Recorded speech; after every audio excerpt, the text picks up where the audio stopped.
আসসালামু আলাইকুম। সম্মানিত দর্শকবৃন্দ, আজকে আমরা কথা বলবো আমাদের মসজিদ নিয়ে। এই ঘরটা শুধু ইট, বালু, সিমেন্টের নয়।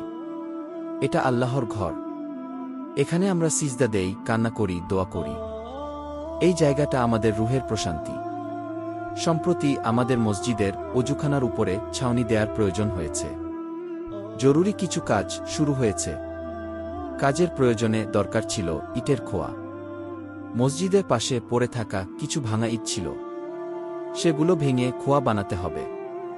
ফজরের নামাজের পর ইমাম সাহেব বললেন, ভাইয়েরা, যাদের সময় আছে একটু সাহায্য করুন। নামাজে তো অনেকেই ছিল, কিন্তু হাত লাগালো কজন?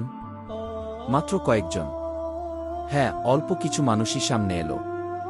কারণ আল্লাহ যাকে কবুল করেন, শুধু সেই পারে তার ঘরের খিদমত করতে। এদের জন্যই রাসূল সাল্লাল্লাহু আলাইহি ওয়াসাল্লাম বলেছেন, আল্লাহর ঘরের খাদেম আল্লাহর বন্ধু। এটা খুব সাধারণ কোনো কাজ নয়। ইট ভাঙা, ছাউনি দেয়া, পরিষ্কার করা এসব ছোট কাজ নয়। এগুলো হচ্ছে ইবাদতের একটা রূপ। অনেকেই ভাবে আমার হাতে তো কিছুই নেই। কিন্তু দুনিয়াতে সবচেয়ে বড় দান সময় আর পরিশ্রম।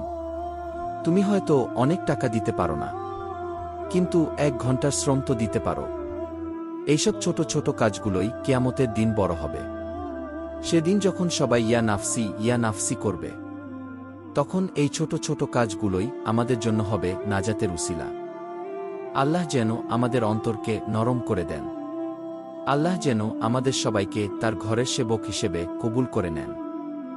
আমিন। দিনের কাজ, মসজিদের কাজ সবাইকে দিয়ে হয় না। আল্লাহ যাকে চান তাকেই খিদমতে ব্যবহার করেন। তাই আসুন আমরা সবাই চেষ্টা করি আল্লাহর ঘরের প্রতি দায়িত্বশীল হতে, সাহায্য করতে, সময় দিতে, ভালোবাসা দিতে।